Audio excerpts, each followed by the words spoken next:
Բարի երեկո սիրելի հեռուստադիտողներ, տաղավարում հյուրընկալել եմ անվտանգային քաղաքականության հետազոտական կենտրոնի փորձագետ Ռոբերտ Ղևոնդյանին։ Բարև ձեզ, պարոն Ղևոնդյան։ Պարոն Ղևոնդյան, վարչապետ Նիկոլ Փաշինյանը աշխատանքային այցով Մոսկվայում է, հանդիպել են նախագահի Վլադիմիր Պուտինի հետ, տեսակ աշխատանքային շփումներ են ունեցել, հայտարարություններ են արել, որ կայուն զարգանում է Ռուսաստանի եւ Հայաստանի հարաբերությունները, նաեւ խոսք է գնացել նրա մասին, որ ապրանքաշրջանառությունը, այսպես ասած, նվազել է։ Սա ինչով է պայմանավորված, առևտրաշրջանառությունը, սա դիվերսիֆիկացիայի արդյունք է, թե պայմանավորված է այլ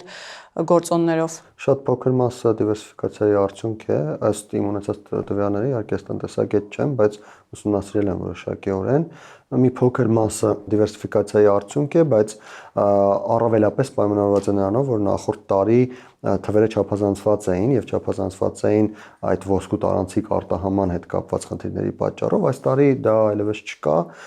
Նման իրավիճակ եղել է նաեւ 2022 թվականին, նորից ոսկու տարանցիկ փոխադրում էր եղել Հայաստանով եւ նորից թվերը անբնականորեն աճել էին։ Հիմա մենք ունենք արդեն սովորական, եթե կարելի այդպես անվանել, սովորական ապրանքաշրջանառության ծավալից մի փոքր ավելի փոքր թիվ, ինչը կապված է հենց դիվերսիֆիկացման հետ, դրա շնորհիվ կամ դա արդյունք է այն բանի, որ Եվրամիության հետ ապրանքաշրջանառությունը նորից մի փոքր աճել է, ըստ որոշ տվյալների մինչև 10%-ի չափով, ինչն էլ Եվրամիության եւ Հայաստանի սերտ համագործակցության եւ Եվրամիության ուղղությամբ տնտեսական որոշակի գործընթացների արդյունք է։ Իհարկե դրական տենդենց է, հաշվի առնելով այն տոտալ կախվածությունը, որը Հայաստանը դեռևս այս պայմանությամբ ունի Ռուսաստանից, ցանկացած ուղղությամբ, ցանկացած ոլորտում որոշակի նվազում այդ կախվածության Հայաստանի Հանրապետության համար դրական տենդենց է, եւ եթե խոսենք իրական հավասարակշռման մասին, ապա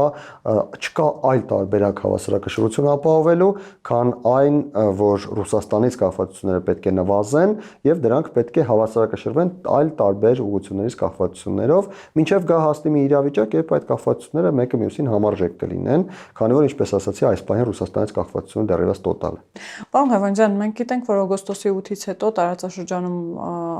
իրողություն է փոխվել, ինչ որ իմաստով նկատի ունեմ նաև TRIP-ը, նախաստորագրված խաղաղության պայմանագիրը, համատեղ հռչակագրերը։ Ինչ եք կարծում, այս հանդիպման ընթացքում Թրամփի ուղու շուրջ խոսակցություններ կամ բանակցություններ կլինեն եւ Ռուսաստանից մենք քանիսս լսել ենք նման հայտարարություններ, որ իրենք պատրաստ են Հայաստանի հետ համագործակցել Թրամփի ուղու մասով եւ այստեղ ինչ համագործակցություն է հնարավոր է թե չէ եւ ինչ եք կարծում նման խոսակցություն կլինի։ Կարծում եմ նման խոսակցություն եղած պիտի որ լինի, բայց ես կցանկանայի մինչեւ Թրամփի ուղուն անդրադառնալ հայ-ամերիկյան համագործակցության մեկ այլ ոլորտին, որի վերաբերյալ շատ ուշագրավ նորություն կա Մոսկվայից, դա այն է, որ Հայաստանի վարչապետը հայտարարեց, թե Հայաստանը ՄԱԳԱՏԷ-ի մասնագետների հետ կորոշի, թե ինչպիսի ատոմային էներգետիկայի ցանկանում ունենալ մոտակա ապագայում։ Սա աննախադեպ մի բան է, երբ Հայաստանի ղեկավարը Մոսկվայում հայտարարում է, որ ինքը հետ կգա Հայաստան եւ որոշում կկայացնի։ Նման բան նախկինում երբեք չի եղել, նույնիսկ եթե նման հայտարարություններ կամ նմանատիպ ինչ-որ բան ասել են, ապա դա բացարձակապես չի համապատասխանել իրականությանը, իրականում Հայաստանի ղեկավարները նախկինում մեկնել են Մոսկվա եւ այնտեղ նրանց թելադրել են, թե նրանք ինչ որոշում պետք է կայացնեն։ Սա ինքնիշխանության դրսևորում էր բացարձակ իմաստով եւ ես կարծում եմ, սա պետք է անպայման քաղաքական գիտության մեջ հատկապես ուսումնասիրել որպես Հայաստանի սուբյեկտանության որոշակի ավելացում եւ դա վերաբերում է հենց Հայաստան-Ամերիկա համաձայնությունների մեկ կոնկրետ դեպքին եւ այդ կոնկրետ դեպքը էներգետիկայի ոլորտում համագործակցություն է Հայաստանի եւ Միացյալ Նահանգների, հավանաբար նման հայտարարություն անելու պատճառը եղել է այն, որ Ռուսաստանում առաջարկվել է կամ խոսք է գնացել նրա մասին, որ կարող է Հայաստանը նոր ատոմակայան կառուցել նաեւ ռուսական տեխնոլոգիաներով։ Ինչ վերաբերում է Թրամփի ուղուն, ապա այստեղ եւս Ռուսաստանի հետաքրքրությունը ակնհայտ է։ Տեսեք, կա մեկ տարբերակ, որի դեպքում Ռուսաստանը կարող է անմիջականորեն մասնակից լինել Թրամփի ուղուն։ Հայաստանի եւ Ռուսաստանի միջև երկաթուղային ցանցի կառավարման պայմանագիրը այնպես է կնքված, որ եթե Հարավկովկասյան երկաթուղին կառուցում է նոր երկաթուղիներ, դա պայմանագրով է նախատեսված, ապա դա ավտոմատ անցնում է Հարավկովկասյան երկաթուղու կառավարման։ Եթե այլ օպերատոր է կառուցում երկաթուղիներ, ապա դա կարող է անցնել Հարավկովկասյան երկաթուղու կառավարման, եթե Հայաստանի Հանրապետությունը այդպես որոշի, կարող է չանցնել կառավարման։ Եվ տեսեք, իմ նշած մեկ տարբերակի դեպքում, որը հուսով եմ ես տեղի չունենա, որովհետև Հարավկովկասյան երկաթուղու խայտառակ կառավարման օրինակները մենք բազմաթիվ անգամներ տեսել ենք, եթե դա տեղի ունենա ամեն դեպքում, այսինքն եթե Հայաստանի Հանրապետությունը կառուցելուց հետո որոշի դա հանձնել Հարավկովկասյան երկաթուղու կառավարման, ոչ միայն Հայաստանի Հանրապետությունը, այլ նաև այս դեպքում ենթադրում եմ, որ պետք է լինի այն կոնցեռնը, որը ձևավորվելու է հայ-ամերիկյան կոնցեռնը, նման որոշում կայացնի, ապա կստացվի, որ Տրամպի ուղիու կոնկրետ տեխնիկական մասը իրականացնում է ռուսական Հարավկովկասյան երկաթուղի կազմակերպությունը, որը պետական կազմակերպություն է իրականում, եւ կստացվի, որ Ռուսաստանը անմիջական մասնակցություն ունի Տրամպի ուղիու գործարկմանը։ Հուսանք, որ նման արկածախնդրություն նախ Հայաստանի Հանրապետության իշխանությունները թույլ չեն տա, բացի այդ եթե նույնիսկ Հայաստանի իշխանությունները, չգիտեմ, ինչ-որ պահ մտածեն դրա մասին, Միացյալ Նահանգները դեմ կլինի, որովհետև սա կնշանակի միջազգային ասպարեզում աշխարհաքաղաքական բախումը տեղափոխել Սյունիք եւ ունենալ այնտեղ մի ճանապարհ, որը կառավարում է հայ-ամերիկյան ընկերություն, բայց որի տեխնիկական մասը երկաթուղիների մասով կառավարում է ռուսական ընկերություն։ Մյուս կողմից ցանկանում եմ հիշեցնել, որ Հայաստանի վարչապետը օգոստոսի 9-ին Հայաստանի լրատվամիջոցներին հարցերին պատասխանելիս դեռևս Միացյալ Նահանգներից ակնարկեց, որ Ռուսաստանը կարող է կառուցել օրինակ Ղազախ-Իջևան ռուսական Հարավկովկասյան երկաթուղին կարող է կառուցել Ղազախ-Իջևան երկաթուղու այդ հատվածը, հետո նաև Վանաձոր Ֆիոլետովո եւ օգտագործել նաև այդ հատվածը որպես կրկին տարանցիկ փոխադրումների հնարավորություն թե Ռուսաստանից Ադրբեջանով Հայաստան, թե այլ ուղղություններից Հայաստանով հետագայում եթե բացվի Կարս-Գյումրի երկաթուղի նաև դեպի Թուրքիա, այսինքն Ռուսաստանը եւս իր առաջարկը ունի, տեսնենք թե ինչպես կզարգանան իրադարձությունները։ Պարոն Ղևոնդյան, իսկ ձեզ Ռուսաստանը շահագրգռվածություն ունի բացի առաջարկից, այսինքն առաջարկը կա, բայց Ռուսաստանը շահագրգռված է օրինակ այդ։ Տեսեք, եթե Ռուսաստանը շահագրգռված լիներ, ապա Վանաձոր Ֆիոլետովո հատվածը արդեն կառուցած կլիներ, ընդ որում այն պայմանագիրը, որը կնքվել է 2008 թվականին, նախատեսում էր, որ ռուսական կողմը պետք է դա կառուցի, բայց ռուսական կողմը չի կառուցել, ավելին պատճառաբանում էր ժամանակին, թե դրա կառուցումը տնտեսապես շահավետ չէ, բայց Հայաստանի Հանրապետության համար դա եւ տնտեսական եւ քաղաքական եւ անվտանգային շատ մեծ նշանակություն ունի։ Մեկ բան ես նշեմ, որ այս հատվածի կառուցումը ոչ միայն կապում է Ղազախը Կարսի հետ, այլ նաեւ կրճատում է 100 կիլոմետրից ավելի, կոնկրետ թիվը չեմ հիշում, Երևանի եւ Թբիլիսիի տարածությունը եւ կարելի է Թբիլիսի հասնել մի քանի ժամ ավելի արագ, քան մենք հասնում ենք այսօր, ինչը ակնհայտ, ինչպես նշեցի, եւ անվտանգային, եւ քաղաքական եւ տնտեսական նշանակություն ունի, այնպես որ Ռուսաստանը կարծես թե այս առումով ունի հակադիր շահեր Հայաստանի Հանրապետության հետ։ Հուսանք, որ եթե Ռուսաստանը չկառուցի, ապա Հայաստանի Հանրապետությունը այս հատվածը եւս կառուցելու եւ շահագործելու այլ տարբերակներ կգտնի։ Պարոն Ղևոնդյան, տեսեք, Թրամփի ուղուց խոսեցինք, Իլհամ Ալիևը ՄԱԿ-ում իր ելույթի ժամանակ կրկին խոսել է խաղաղության պայմանագրից, ասել է, որ սա առաջնահերթություն է Ադրբեջանի համար եւ պիտի ճանապարհները ապաշրջափակվեն, բայց նորից խոսել է այն հայտնի խոսույթով Զանգեզուրի միջանցքի մասին, ասել է, որ Թրամփի ուղին պիտի անարգել ճանապարհ ապահովի Զանգեզուրի միջանցքով։ Այս խոսույթը արդյոք վտանգավոր չէ եւ ինչ է դա ենթադրում, այսինքն մի կողմից խոսում է, որ այո, մենք գնում ենք խաղաղության, մյուս կողմից էլի այն խոսույթն է, որը ըստ էության խաթարում է այդ խաղաղությունը։ Որոշ ժամանակ առաջ հավանաբար դեռևս Միացյալ Նահանգներում նախագահական ընտրությունները չէին եղել, այսինքն դեռ ընդհանրապես Վաշինգտոնյան գործընթացի մասին չկար խոսակցություն։ Մեկ անգամ մեր հանդիպման ժամանակ հենց ձեր լրատվականում ես նշեցի, որ անկախ նրանից թե ինչպես ադրբեջանցիները կանցնեն դեպի Նախիջևան, նույնիսկ եթե դա չլինի Սյունիքով,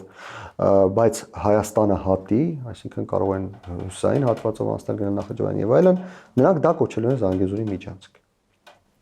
Այսինքն ցանկացած ճանապարհ իրենք առավել եւս եթե դա Սյունիքով է անցնում, ապա շատ ավելի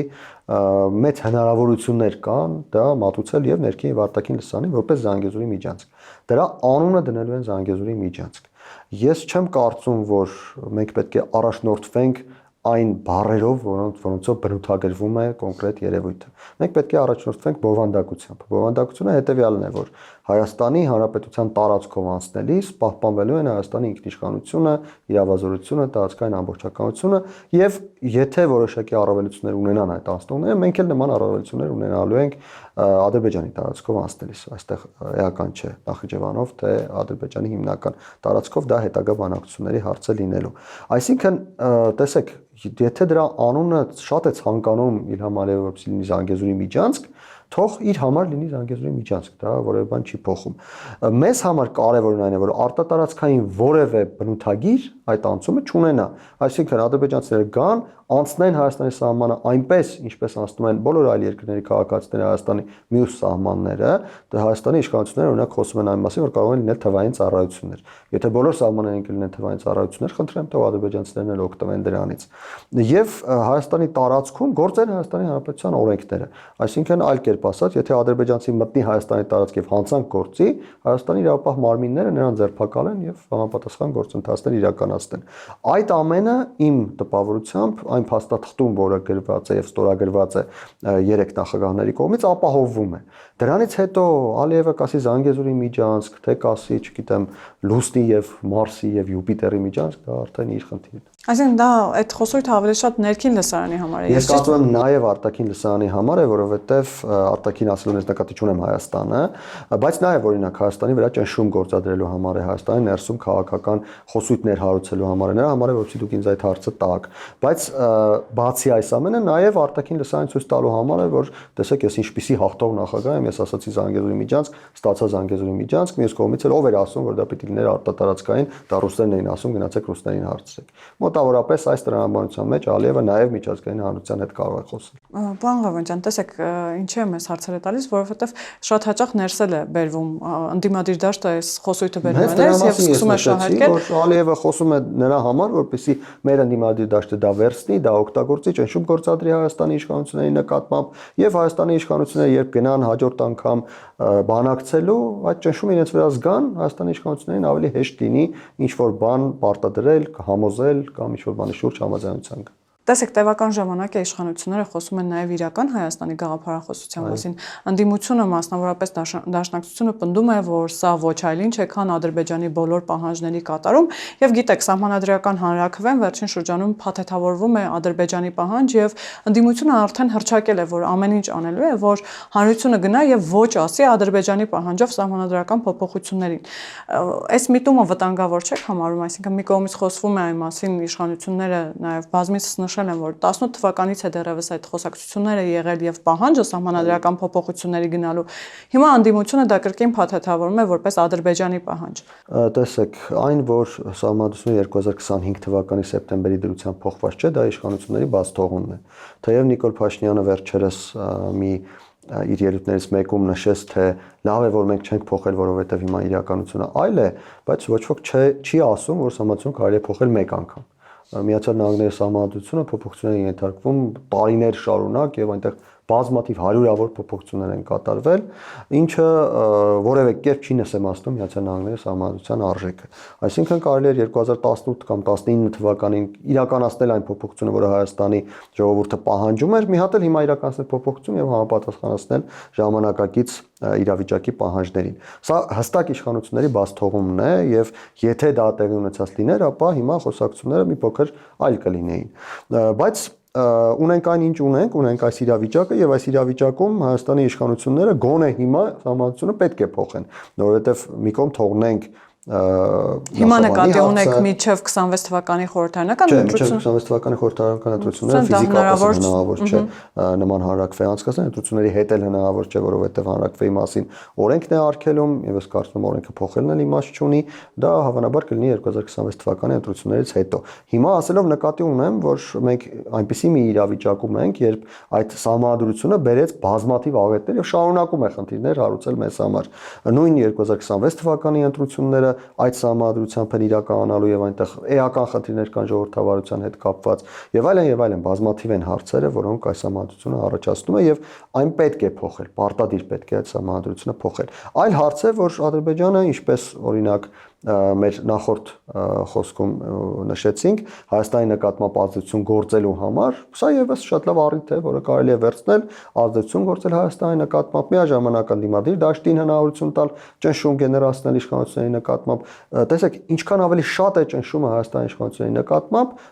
ընդդիմադիր դաշտից, այնքան ավելի քիչ են ազատ Հայաստանի իշխանությունները Ադրբեջանի հետ բանակցություններում որոշակի հարցերում պնդումներ անելու, մոտեցումներ ներկայացնելու, չհամաձայնելու եւ այլն։ Եվ Ադրբեջանը շատ լավ հասկանում է, Ալիևը սա շատ լավ հասկանում է, դրա համար էլ փորձում է հնարավոր բոլոր միջոցներով ճնշումը Հայաստանի իշխանությունների նկատմամբ եւ Հայաստանի նկատմամբ ընդհանուր առմամբ պահպանել, անկախ նրանից այդ ճնշումը այս պահին, այս ենթատեքստում իրեն այդքան շատ է հետաքրքրում, թե քիչ է հետաքրքրում։ Եվ ի վերջո ես մի բան էլ նշեմ, տեսեք, Թուրքիայի արտաքին գործերի նախարարը հայտարարում է, թե 2026 թվականի սկզբին ստորագրվելու է խաղաղության համաձայնագիր։ Գուցե նա ինչ-որ տեղեկություն ունի, մենք չգիտենք, ես չեմ կարծում Հայաստանում որևէ մեկը դրա մասին տեղեկություն ունի, գուցե անձամբ վարչապետը ունի, բայց ես չգիտեմ։ Գուցե Ֆիդանը ունի այդ տեղեկությունը։ Եթե ունի այդ տեղեկությունը, դա նշանակում է, որ մենք ճիշտ էինք նախկինում ենթադրելով, որ Սահմանադրության փոփոխության հարցը Ալիևի համար ընդհանրապես ճնշման միջոց է։ Երբ կգա ժամանակը եւ Ալիևը կստանա ինչ որ մի բան, ինչ որ տեղից գուցե դա ընդհանրապես Հայաստանից չլինի, նա որոշակի հետքայլ կկատարի Սահմանադրության փոփոխության իր պահանջից, գուցե ընդհանրապես չհանի այդ պահանջը, որովհետեւ հանել են իրեն ձեռնտու չէ, շատ լավ միջոց է Հայաստանի նկատմամբ ճնշումը ավելացնելու կամ շարունակելու, նույնիսկ ստորագրումից եւ ավերացումից հետո խաղաղության համաձայնագիրը։ Բայց կարող է օրինակ Հայաստանի իշխանությունների ջենտլմենական խոսքի հիման վրա գնալ ստորագրման եւ ավերացման, կարող է այլ երկրների կողմից այդ նոր սահմանադրությունը հանրակրվեի դնելու խոստման հիման վրա գնալ, այսինքն այստեղ կարող են լինել տարբերակներ, որոնք Ալիևը կօգտագործի, եթե տեսնի, որ այլևս պետք չէ այս պահին հետաձգել խաղաղության համաձայնագիրը ստորագրել։ Իսկ հավանական համարում եք խաղաղության համաձայնագրի ստորագրումը նախքան խորհրդարանական ընտրություններ 2026 թվականին, այսինքն Ֆիդանի նշած ժամկետում։ Խաղաղության համաձայնագիրը ստորագրելը, այո, ես ենթադրում եմ, որ շատ հավանական է, առավել եւս, որ Երևանում կայանալու է Եվրոպայի եվրոպական համայնքի այդ հանդիպումը, որին ըստ ամենայնի Հայաստան կհրավիրվեն նաև եւ Էրդողանը եւ Ալիևը, կարծում եմ շատ մեծ է հավանականությունը, որ Էրդողանը կգա եւ կմասնակցի, Ալիևի գալու եւ մասնակցելու հավանականությունը 50-50 եմ գնահատում, իհարկե սա խորը վերլուծություն չէ, սա ընդհանրապես առաջին տպավորությունն է այն տեղեկության, որ նրանք կհրավիրվեն, եւ եթե նրանք հրավիրվելու են եւ գալու են, շատ հնարավոր է, որ մինչ այդ Հայաստանը եւ Ադրբեջանը խաղաղության համաձայնագիրը ստորագրած լինեն, ինչը կարող է ենթադրել մեկ բան էլ, որի մասին այսօր չի խոսվում, բայց պետք է հաշվի առնել։ Եթե մեր նշած լավատեսական սցենարով գնան իրադարձությունները, այսինքն մինչ եվրոպական համայնքի այդ հանդիպումը Երևանում ստորագրվի խաղաղության համաձայնագիրը, հետո ավերացումը իհարկե ժամանակ է տևելու, բայց գոնե ստորագրվի, շատ հնարավոր է, որ Թուրքիայի արտաքին գործերի նախարարը Հայաստան ժամանի ցամաքային սահմանով, այսինքն մենք ունենանք նաև կամ բացված, կամ այդ պահին բացվող նման ինչ-որ մի իրավիճակ, երբ եվրոպական համայնքի հանդիպումը Երևանում կխորհրդանշի նաև Հայաստան-Թուրքիա սահմանի որոշակի գործարկում, իսկ առաջին օրինակը արդեն ունենք, մենք քլեչը տեսանք, որ Հայաստան ժամանեց, Երևան ժամանեց հենց ցամաքային սահմանով, ինչը նշանակում է, որ գործընթացները կարող են դրանից հետո ավելի արագ ընթանալ եւ նույնիսկ կարող է վավերացում եւ իրականացում սկսվել մինչեւ խորհրդարանական ընտրությունները կամ դրանից հետո մինչև սահմանադրության հանրակրվեի դնել։ Քլեչի այցելությունից հետո էլ սկսվեցին շահարկումներ Արարատ լեռան հետ կապված։ Հասկանալի է, որ շահարկումներ լինելու են ամեն ինչի հետ կապված, Հայաստանում կա անդեմության մի հատված, որը անընդհատ փնտրում է ինչ-որ մի բան, որպեսզի իշխանություններին մեղադրի, դա կլինի ողբերգություն, որը տեղի ունեցավ Փարաքյարում, դա կլինի ողբերգություն, որը 1-2 տարի առաջ տեղի ունեցավ Աբովյանի գազալցակայանում, թե բենզալցակայանում, թե դա կլինի ինչ-որ մեկի ինչ-որ հայտարարություն։ Այսինքն այդ մարդիկ աշխատում են այն սկզբունքով, որ թող տեղի ունենա ինչ-որ մի բան, այդ ինչ-որ մի բանը մենք կդարձնենք հակաիշխանական խոսույթ։ Եվ իրականացնում են դա, այնպես որ զարմանալ պետք չէ, ինչ վերաբերում է կոնկրետ Արարատի հանելուն այդ կնիկների վրայից, այստեղ իհարկե լավ կլիներ, որպեսզի դա չլիներ, բայց կա իրական քաղաքականության, խնդրում իրական Հայաստանի հետ չշփոթել, կա իրական քաղաքականության տրամաբանություն, եթե մենք ցանկանում ենք օրինակ բացել Հայաստան-Թուրքիա սահմանը եւ թուրք մարդիկ պետք է այդ սահմանով Հայաստան գան, ապա նրանց անձնագրերի մեջ Արարատ սարը արտատպելը կարող է որոշակի անհանգստություն բերել Թուրքիայում եւ հասկանալի է որ գուցե նրանք այդ հարցը բարձրացրել են Հայաստանում։ Ոտ ինչպես օրինակ մեզ համար նույն անհանգստություն կարող է լինել, եթե մենք անցնենք սահմանը ցամաքային սահման դեպի Թուրքիա եւ իրենց անցակետում օրինակ իրենց կնիքի վրա իրենք գրեն Թալիատ, Էնվեր կամ այդպեսի մի բան։ Այսինքն սա փոխադարձ ինչ որ համաձայնություն է, ես կարծում եմ որ թուրքերը պարտադիր կերպով, եթե Արարատ լեռը լիներ կնիքի վրա, պարտադիր կերպով ինչ որ հակընդդեմ քայլ կանեին։ Նույն իմ նշած, ասենք Թալիատի անունով օրինակ կարող էին անվանակոչել այդ կետը, ինչը շատ ուժեղ էմոցիոնալ ազդեցություն կունենար Հայաստանի հասարակության վրա եւ այդ ազդեցություններից զերծ պահելու համար, այդ ազդեցությունները թույլ չտալու համար Հայաստանի իշխանությունները նման որոշում են կայացրել, այսպես ասենք վատ որոշման եւ վատագույն հետևանքի մեջ ընտրել են համեմատաբար վատ որոշումը, ինչը ընդունելի։ Եվ պարոն Ղևոնդյան, արդեն նախընտրական տրամաբանության մեջ ամենատարբեր հայտարարություններ ենք լսում։ Վերջին հայտարարություններից մեկը առաջին նախագահի այն հայտարարությունն էր, որ ուղիղ մեղադրանքներ, որ 2020 թվականին ըստ էության պատերազմը սադրել է հայկական կողմը, անձամբ Նիկոլ Փաշինյանը իր հայտնի հայտարարությամբ Արցախը Հայաստան է եւ վերջ։ Այս խոսույթով ըստ էության Լևոն Տեր-Պետրոսյանը նաեւ միացավ Ռոբերտ Քոչարյանին եւ Սերժ Սարգսյանին, մեղադրելով հայկական կողմին։ Բայց ամեն դեպքում այս հայտարարությունները վտանգավոր չեն, նույն օրինակ Ադրբեջանը չի կարող այս խոսույթը օգտագործել։ Ցավոք սրտի Լևոն Տեր-Պետրոսյանը վերջին տարիներին, սկսած հավանաբար 2017 թվականի ընտրություններից բացարձակապես այլ խոսույթով է հանդես գալիս եւ կարծես թե փոխել է իր մոտեցումը տեղի ունեցող իրադարձությունների նկատմամբ գոնե մինչև 2008 թվականը այն մեկ տարվա ընթացքում, որ նա ակտիվացել էր 2007-ից հետո եւ նաեւ իր նախագահության ընթացքում նրա մոտեցումները այլ տրամաբանություն ունեին, հավանաբար դա կապված է ինչ-ինչ աշխարհակաղակական փոփոխությունների հետ, իր տեսլականի հետ աշխարհակաղակական իրավիճակի վերաբերյալ ես չէի ցանկանա ենթադրել, որ այստեղ նա անձնական շահ ունի, ամեն դեպքում հարգանք տածելով Հայաստանի Հանրապետության առաջին նախագահի նկատմամբ, նա որակական առումով ես մարդկայինի մասին չեմ խոսում, քաղաքական դաշտում որակական առումով էականորեն տարբերվում է երկրորդ եւ երրորդ նախագահներից, այնպես որ նրա նկատմամբ որոշակի հարգանք անհրաժեշտ է տածել, բայց փոխել է նա իր մոտեցումները, փոխել է նա իր պատկերացումները եւ այդ մոտեցումները ու պատկերացումները շատ դեպքերում չեն համընկնում Հայաստանի Հանրապետության շահերի հետ։ Տեսեք, դուք ճիշտ եք նշում, որ այն ինչ նա հայտարարում է, դա կարող է Ադրբեջանը վերցնել եւ օգտագործել Հայաստանի Հանրապետության դեմ։ Սա ընդդիմության տրամաբանության, ինչի մասին մենք խոսեցինք, շարունակականությունն է։ Ցավալի է, որ Հայաստանի Հանրապետության առաջին նախագահը այս տեղում այս ձևով գնում եւ հավասարվում է ընդդիմության այն ներկայացուցիչների հետ, ովքեր նրա վաստակը չունեն եւ արժանի չեն այն հարգանքին, որին արժանի Հայաստանի առաջին նախագահը, բայց գործում է նույն տրամաբանության մեջ, իսկ այդ տրամաբանությունը հետեւյալն է՝ ամեն գնով վնաս հասցնել իշխանությանը եւ իշխանության հեղինակությանը եւ այդ ամեն գնովի մեջ մտնում է նաեւ Հայաստանի Հանրապետության շահերին դեմ գնալ։ Լևոն Զուրաբյանը նաև հայտարարել է, որ խորհրդարանական ընտրություններին 2026 թվականի ՀԱԿ-ը իր ասելիքը կասի, ՀԱԿ-ը պարտադիր կմիանա, որովհետև բոլոր հաջորդ ղեկավարները շեղվել են Լևոն Տեր-Պետրոսյանի, այսպես ասած, խաղաղություն բերելու այդ գլխավոր մտադրությունից։ Հիմա ըստ էության իշխանությունը տևական ժամանակ է հայտարարում է, որ խաղաղության պայմանագիրը նախաստորագրվել է, խաղաղությունը արդեն եկել է կամ շատ մոտ է, մենք այդ ճանապարհով ենք գնում, բայց այս իրողության հետ էլ կարծես թե անհաշտ է նույն Լևոն Տեր-Պետրոսյանը, մենք լսել ենք, որ գրեթե իրենք էլ արտահայտվում են նույն խոսույթով, ինչ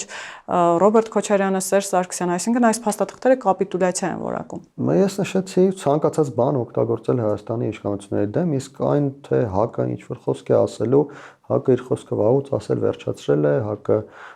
չունի հնարավորություն Հայաստանի Հանրապետությունում պայքարելու իշխանություն ստանալու համար կամ նույնիսկ երկրորդ ընդդիմադիրի դիրքերում հայտնվելու համար ՀԱԿ-ը ժամանակ առ ժամանակ պայքարում է գոնե 2017, 18 եւ 21 թվականին այդպես էր անցողիկ շեմ անցնում, բայց դա էլ իրենց չի հաջողվում, իսկ ներկա իրողություններում ՀԱԿ-ը այնպիսի մի կուսակցություն է, որը գոնե տեսանելի ապագայում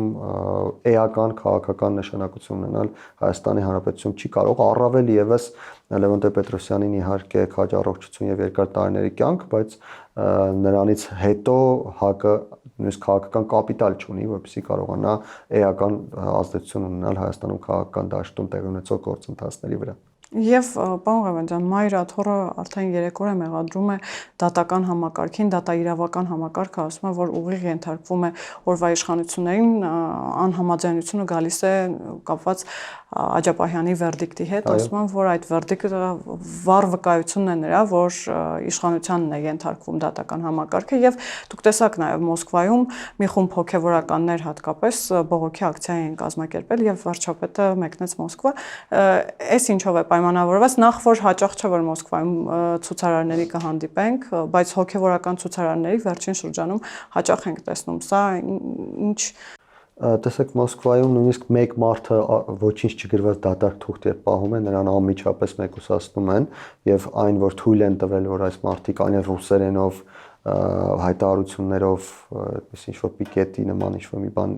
իրականացնեն, սա նշանակում է որ ուղիղ ցուցում կա Ռուսաստանի իշխանությունների կողմից թույլ տալ, որպեսզի այդպիսի գործողություն իրականացվի, հակառակ դեպքում, ինչպես նշեցի, այդ մարդիկ շատ արագ կհայտնվեին բանտախցերում, հետագայում էլ երկար տարիներով կդատվեին, ինչպես մենք տեսնում ենք Ռուսաստանում ցանկացած հատվածում, ցանկացած ուրեմն անդիմադիրի նկատմամբ, ով ցանկացած հարցում, իսկ ասում են դատարկ թուղթ պահելով դուրս է գալիս փողոց, նրան անմիջապես մեկուսացնում են, այնպես որ սա ակնհայտորեն եւ այստեղ կասկածնել չի կարող Ռուսաստանի իշխանությունների ուղիղ ցուցումն է եւ դրա իրականացումն է, որպեսզի Հայաստանի վարչապետին այդպես ընդունեն։ Ինչ վերաբերում է Մայր Աթոռի հայտարարություններին, ապա այստեղ տրամաբանական հակասություն կա, եթե Մայր Աթոռը ունի փաստեր, որ իշխանությունները ինչ-որ մեկին ինչ-որ ցուցում են տվել, ապա պետք է ներկայացնի փաստեր։ Իսկ դատավճռից ենթադրելով, որ դա իշխանությունների ձեռնտու էր, ուրեմն իշխանությունները նման ցուցում էին տվել, սա այսպես ասենք անհիմն հայտարարություն է, որը պետք է ապացուցել։ Ես չեմ կարծում, որ Մայր Աթոռը կարող է նման ապացույցներ գտնել, առավել եւս որ Հայաստանի իշխանությունները անձամբ Փաշինյանը բողոքում են, որ դատական համակարգին իրենք ցուցումներ չեն տալիս, բայց դատական համակարգը սկսել է ցուցումներ ստանալ այլ հատվածներից։ Վերջերս Փաշինյանը այդ մասին հայտարարեց, թե